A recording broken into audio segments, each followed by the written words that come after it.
Welcome to Issues and Answers with your host, Diane Kinderwater. Issues and Answers is presented as a public service to inform, educate, and better the lives of New Mexicans. And now, Issues and Answers with your host, Diane Kinderwater. Welcome to the program. I'm Diane Kinderwater. It is really election season right now. We can say that, of course, all year long, but now we are in the final weeks of this election. Actually, the primary, which is June 7th, and of course, the general is going to be in November. Here in Issues and Answers, we've been very grateful to offer to our viewers the opportunity to meet a number of the candidates, and those who accept our invitation are on the air. We have invited the candidates for Bernalillo County Sheriff. And I'm so pleased to have on the program today Dereck A. Scott. He's a Republican running in the Republican primary for Sheriff of Bernalillo County. And he's going to be on the show to tell us why he wants to run, his background, and again, what he's going to change. And I'm sure it's for our safety. Isn't that what it's all about? Dereck has been a peace officer and a reserve deputy with the Sandoval County Sheriff's Department. He wrote revised policies for the Sandoval County Detention Department, and he has done so much more. He's a court-certified expert in law enforcement and firearms, and he was honored by the New Mexico State Senate and the Lieutenant Governor for his advocacy. So please stay with us. I could tell you more about Dereck, but Dereck Scott is going to tell you about it himself. So please stay with us as we meet Dereck A. Scott, who's running in the Republican primary for the Bernalillo County Sheriff. We'll be back right after this. The National Education Association of New Mexico, a union of teachers and school staff, believes every child deserves to learn at a school that inspires their imagination, cultivates their curiosity, and ensures a fulfilling life. Public schools should provide all our students with small class sizes and one-on-one attention. NEA New Mexico asks you to join us so together we can end the teacher and staff shortage and invest in our public education system once and for all. Sponsored by NEA New Mexico. Welcome back to the program. I'm looking at my notes on the webpage. You can find more about Dereck Scott, but we've got a whole half hour to talk to him, and I'm looking at some of these interesting things, a task force on broken window, quality of life, looking at the homeless problem, looking to hire part-time deputies to come back, retired deputies to get them back on the street, and so much more.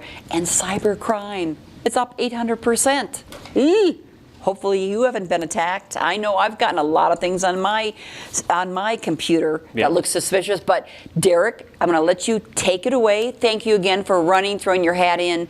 There's a number of candidates running for sheriff, and you're one of them. So this is your time to share with our viewers a little bit about yourself and what you're going to do to help them. They're kind of more interested in themselves. And how you're going to help them, Dereck. Well, no, I understand that. And the thing is with law enforcement, my name's Dereck Scott, and we go to our website, bigdforsheriff.com, very simple to remember, but look for the big D on the ballot.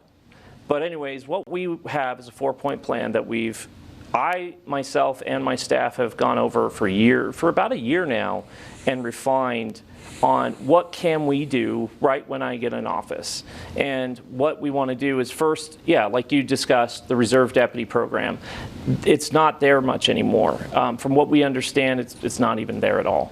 The reserve deputy program would be a shift in the academy, and we would have to change the academy a little bit, but not too much. But the reserve deputies would definitely, like you said, would focus on quality of life crimes, which is, larceny, the lower end stuff, people smashing windows. They would deal with those things so that our full-time deputies can get into the city, perhaps, hopefully, and help APD with the crime here and within Bernalillo itself. We really want to get more deputies out there.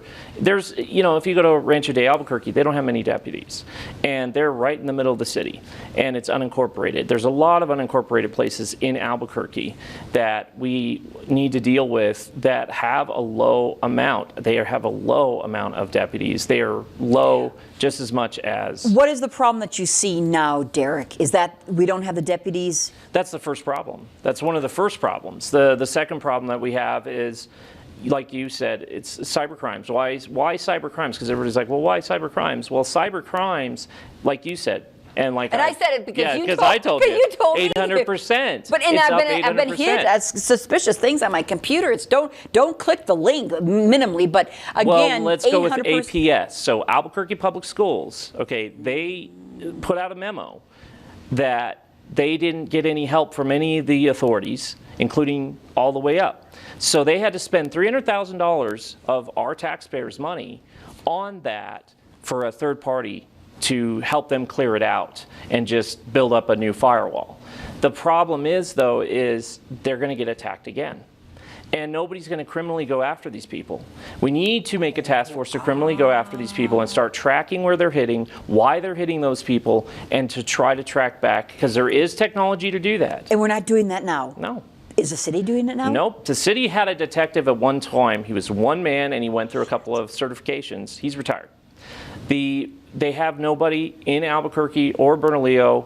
They do have a couple in the state, from what I understand, but not at quick access. You can't just call 911 and say, hey, I've been totally destroyed here. What do I do? They just say, well, we'll file a report and you can send it to the FBI. Well, the FBI is not going to do anything because you're not big enough for them. You're not Colonial Oil, you know. You're not being attacked and are part of infrastructure. So those are two things: the deputies on the street, a task force regarding the broken window, quality of life, the cyber. Before we get into the other things you want to do, tell us a little bit about your background and what qualifies you, other than your passion. I see your passion. Yeah, I have a big passion. Your passion.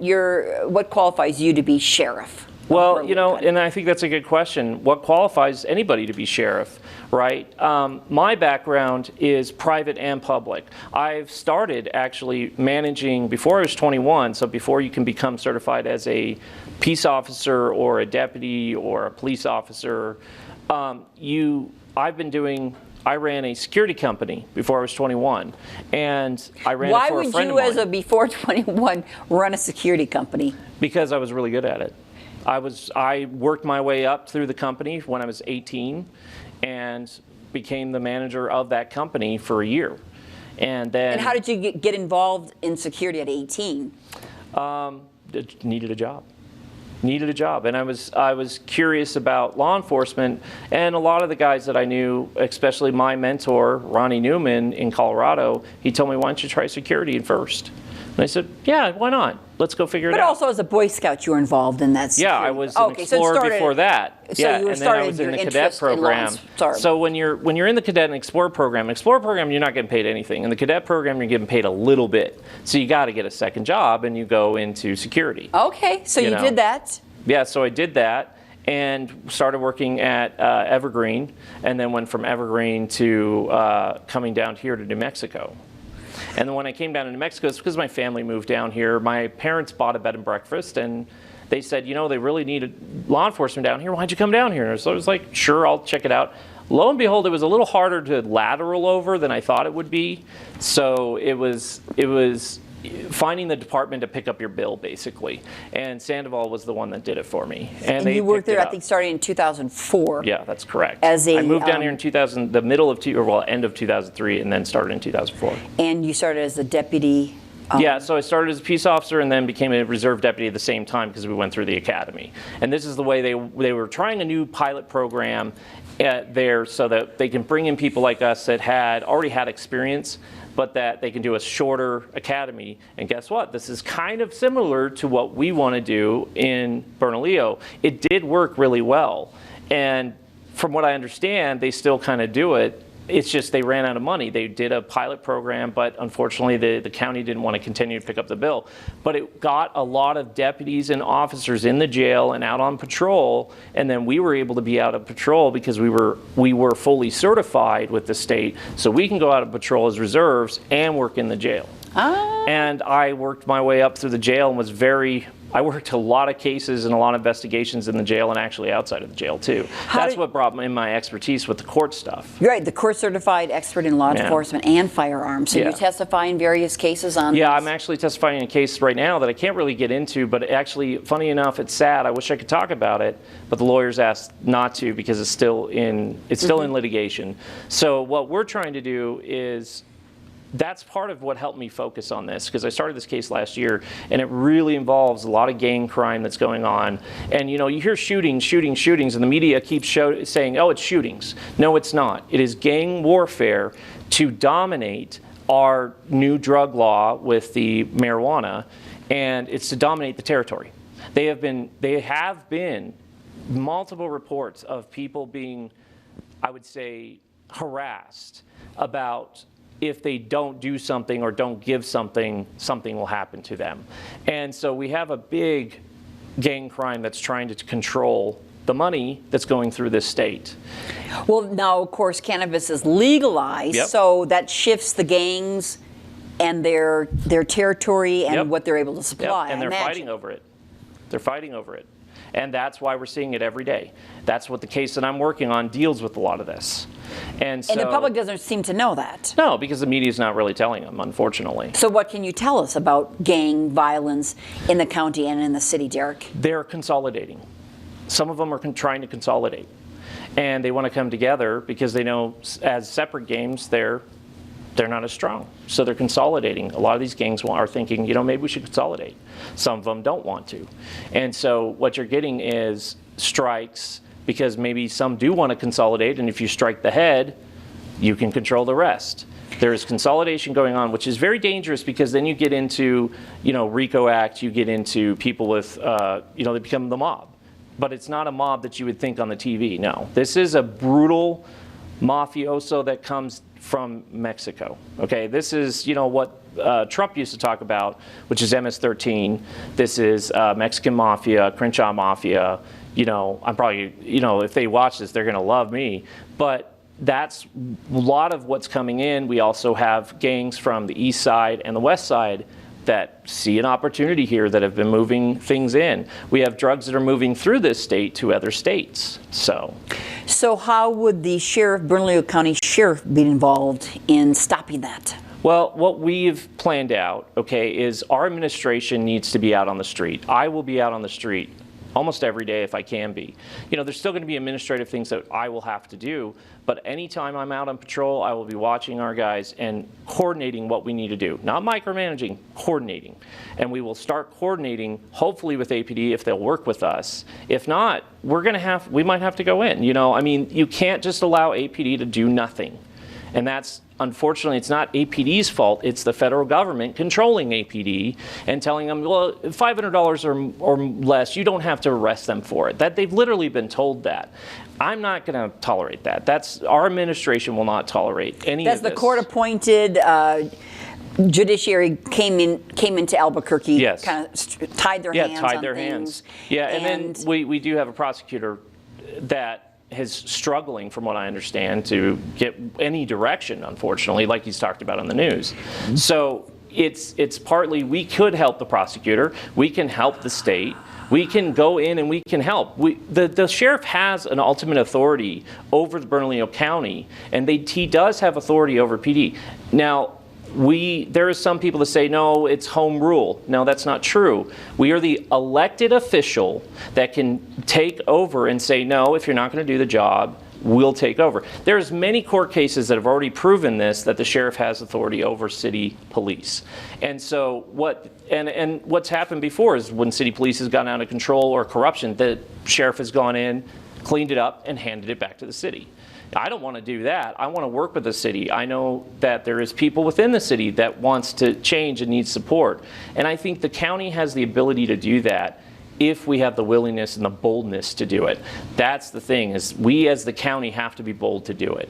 And you gotta understand, spilling out of Albuquerque, it's in Bernalillo, the city of Bernalillo. It's in all the way down to Chilele. It's all the way up to Cedar Crest. It's all the way over to the even in the Native American areas of the Pueblos. It's all over the county. Bernalillo is one of the biggest counties, and there is things being snuck through every day. And we can stop trucks, we can start inspecting, we can start going through and finding out where it's got to go. And guess what? Cybercrime kind of comes into that because we can use technology. And if we get a new technology task force that deals with cybercrimes but also can deal with technology, we can start applying. There's a lot of new technologies out there that are being pitched towards law enforcement, and we would want to go to do that. And then, like I said, the third is a murder bill, which is we're going to go in and we want to deal with the murders, because one of the things with the murders is there is Native Americans that have been totally forgot about, women that have been kidnapped and gone because of the trafficking, the human trafficking. And what's going on is they're disappearing. Some of them are ending up murdered, right? So what I would like to do is, since I go to the state every year for people's rights and stuff, and I advocate for 2A, I advocate for people with disabilities. I've been advocating for a long time, and like you mentioned, I've been honored in the state Senate and by the Lieutenant Governor of the time in 2014. So what I want to do is get in there, write up a murder bill that wants to attack the murder investigations. From what I understand, APD's been... Wants to attack the murder investigations. Right. We got to get into them. We got to attack them and get into them and bring them up and help out and give what we can. But what we want to do by dealing with this massive problem, right, is we got to get money. You know, we're going to have to get money, unfortunately, and I hope that the state or the federal government could supply that. And I would go up to the state and say, here, we have a murder bill. We need this amount of money to start solving these cases and clearing the docket. So then after we do that, we can really start focusing in on these murders and helping out APD if need be. If APD starts to get it themselves, see, this bill will be for them too, so that they can get money and grants, so that they can start clearing out the docket and hiring more detectives and such. Because they don't have enough. Like, you got to understand, they're so understaffed. There are only about 700 to 800 officers. They need to be at over 50 or 1,200 to do the city, just the city. But sometimes they say they don't want to come to our city because even we're paying them, but they can't do the job. So that's the problem. I don't think that's the problem. I think the problem is bad recruiting, bad training. I think that needs to be changed. I think there does need to be some changes in how we're training deputies and officers here. I think they're not getting enough money. So we need to be frugal with that money, and that's, again, private public. I have been very frugal with it, and our administration has been, that I have multiple experiences in this when it comes to dealing with, you know, using the money we have to do the training and bring up the quality of training. How many officers or deputies are there in the Sheriff's Department? Right now it's about 327, I think, is the last time I heard the count. 327. That's total. Yeah, wow. That's total for the whole county. That's not enough. And police officers, we have about 800. It's just around 800. 800. Yeah, somewhere that's a. But they're hoping to go up to maybe 15. They need to be at 1,200. That would be enough to cover the city in an appropriate way for all levels of crime. What about the county? 327. So the county should be at. You know, so it depends on the numbers. Some people say 500, some people say 800. You know, if I could get to 800, that'd be great. We would have more than enough to attack the crime, not just in the city, but in the county.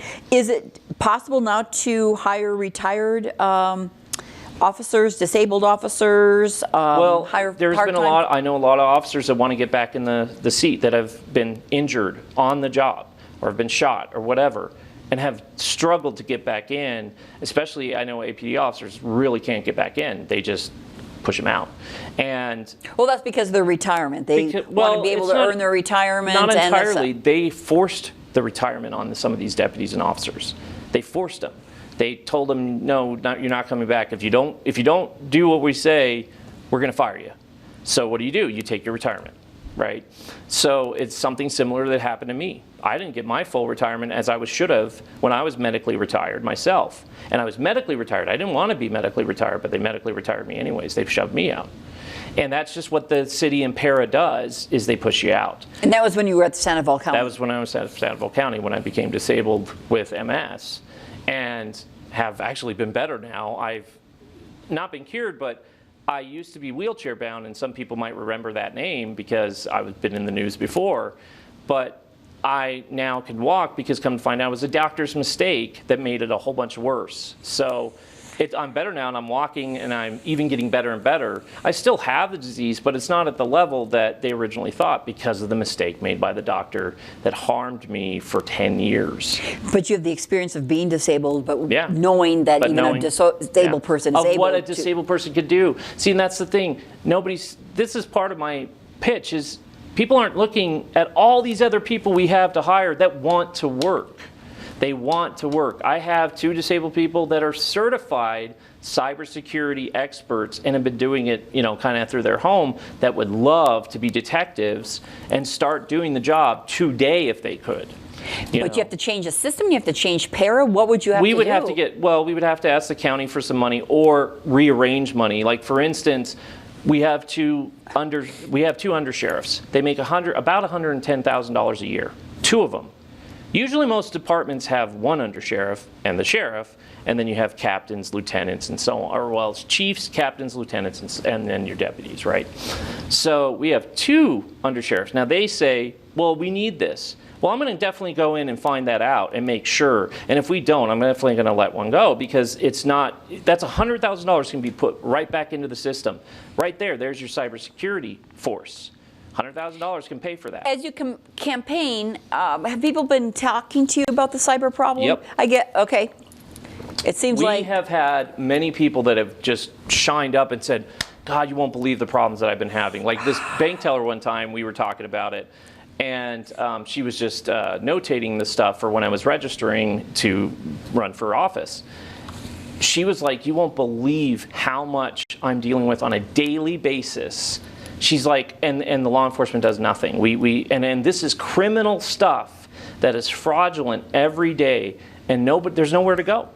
There's nowhere to go and deal with this. So we want to be a beacon and show the rest of, not just New Mexico, but the rest of the state, the rest of the country. We got it better than them. We're smarter, and we're ready as New Mexicans to take on more in this nation. even the state, there is no place to go in the state of New Mexico. The state, well, okay, so what the teller told me is that the state doesn't really have the funding for it. Like, they have some, but really they work internally. They deal with the internal things of the state. So that means Senate, House, governor, that type of stuff, and making sure it's secure. Well, they certainly have money today, thanks to the oil and gas industry. There's a war wash, and they're going to be giving money back to taxpayers. Right. So why can't that go to our cyber? And you got to understand, cyber crimes has affected not just us here, just in this tiny, in our New Mexico area, right? It is economically worldwide. There is trillions of dollars being fleeced from your account and being taken out of your taxes, because guess what insures you? FDIC. So when the federal government insures your account, and yes, you get the money back, right? You say, hey, this is fraudulent, this isn't right, because usually it's a random number generator they do, and they just hit whatever's going to work. And they do it as quickly as possible and take as much as they can. Now, usually banks have been really good at knowing which is fraud, but they still got to pay that. That comes out of our taxpayers' dollars. So that's why cyber crimes is even huger, more important, because we can, it actually could affect inflation if all sheriff's departments started doing this and started attacking cyber crimes and finding out and doing busts. Because they're not just all, yeah, they're not just here. It's not just here. But people think it's across the country lines, right? No, there's people doing it right here, probably in our city. And of course, they don't tell you FDIC maybe has the insurance to pay you back, but I understand it could take 10 or 20 years to maybe get the money back. Yeah. So in addition to the gang violence that we're seeing, in addition to the cyber crime, what else are we seeing in the county? Well, the murder rate, like I was talking about, the murder rate has been outrageous per capita. I mean, I guess some people are saying we're more than Chicago per capita. So if that's and that's an issue, but a lot of that is gang violence, a lot of that is drug violence, some of those murders. But there has been regular murders, like what happened. There's been murders of just innocent people walking down the street, or just people with a dispute, right? And that's happened recently. We've seen also with the young man, the baseball player from UNM, that was a heinous crime that they still aren't, they had to retry the guy because not good evidence was collected, from what I understand. And your task force on the broken window quality of life, I mean, that's dealing with I know, but we don't like that. These low crime things still are upsetting. It affects your economy, it affects your pocketbook, and we as deputies in the county are beholden to you. We serve. We're wanting to be servants of you, the public. We want to be servants, and the only way to serve is to attack these lower crimes. If the prosecutor doesn't prosecute, they go right back out on the street. And then with the which has got to change, our bail bond system. It's got to go back to. And they didn't change in the last legislative session. They didn't. Well, and they really need to. And they really need to, because, yes, there's not much law enforcement. What we still could do, though, is we can go back and grab them and put them back in until the prosecution does it. If not, we build up case after case. So the $500 thing, that's what everybody's doing, right? They go in, they grab below $500 value and run out of the store and nobody does anything, right? And I think but if they do it Bill, multiple times, we can add it together. We can add it together. And if the prosecutor doesn't do it, we, in our Constitution, have the right to go get a special prosecutor and say, well, this prosecutor ain't going to do it. We're going to go do it. Has anybody done that in the state yet? No, but I want to be the first, and I have lawyers ready to go to do it. I know Representative Bill Ream wanted to add those together. Yes, I'm not sure if that passed or not. But and he I know Bill Ream pretty well, and we've talked about it many times, and I've advocated for him a lot. Dereck Scott is running for Bernalillo County Sheriff. We just have about 2 minutes left. Sure. What would you like to touch upon and tell the viewers about yourself that I haven't asked? Well, I'd like the viewers to understand that I know the choice that I'm making, because I know next year is going to be the highest rate of crime. Whoever goes into sheriff is going to have the highest rate of crime. It's not going to look good for whoever runs and gets in there, right? So I know that if you choose me and go to bigdforsheriff.com, Dereck Scott, vote for me in the primary May 10th and June 7th, because early voting is May 10th. I know that I have the tools, the team, and the ability, who's ready to be bold, that I don't care about my political career. This is not about politics for me. This is about your safety and your security. And I want to make sure you guys are safe and secure every night, that you can go to sleep and not have to worry. Because I don't like going to sleep and having to have surveillance around my house and stuff. That's just not the way we should be living. We need to be living back the way we were, where we felt secure and we could talk to our neighbors and have a good time and throw a block party. You know, that's what I used to do, and we enjoyed it. Every 4th of July, me and my wife were the ones that threw the block party. So what I'm telling you is that I have all of the means and the legal means to get it done. Because of your expertise, yes, with the courts, with the courts, with the state legislation, because I know a lot of them in there. I don't want to be mentioning names and throwing them out there, because I don't want endorsements. I want to work with them and get this solved, work with the county commissioners, get this solved, and get out there and start solving crime. I don't care if I don't. I want to win a next term, but if I don't, I understand. You know, I want to just save us. I want to give back what people have given to me, because a lot of people gave to me when I was disabled. It's my turn to give back. Very good. Dereck Scott, running for Bernalillo County Sheriff. As you mentioned, May 10th is early voting, and of course the primary is June 7th, and Dereck is running as a Republican. So look for his name on the ballot. And he said what? Big D for Dereck. Big D for Sheriff. Big D for Sheriff. Yep. Thank you again for watching. Thanks KCHF TV for bringing you these candidates. Those who have accepted our invitation are on the air with us. Thanks again. Bye-bye. In the Army National Guard, family means everything. Our parents, they were really supportive that all 5 of us would join. I got my education because of the Guard. I got to travel a little bit and experience a whole different culture.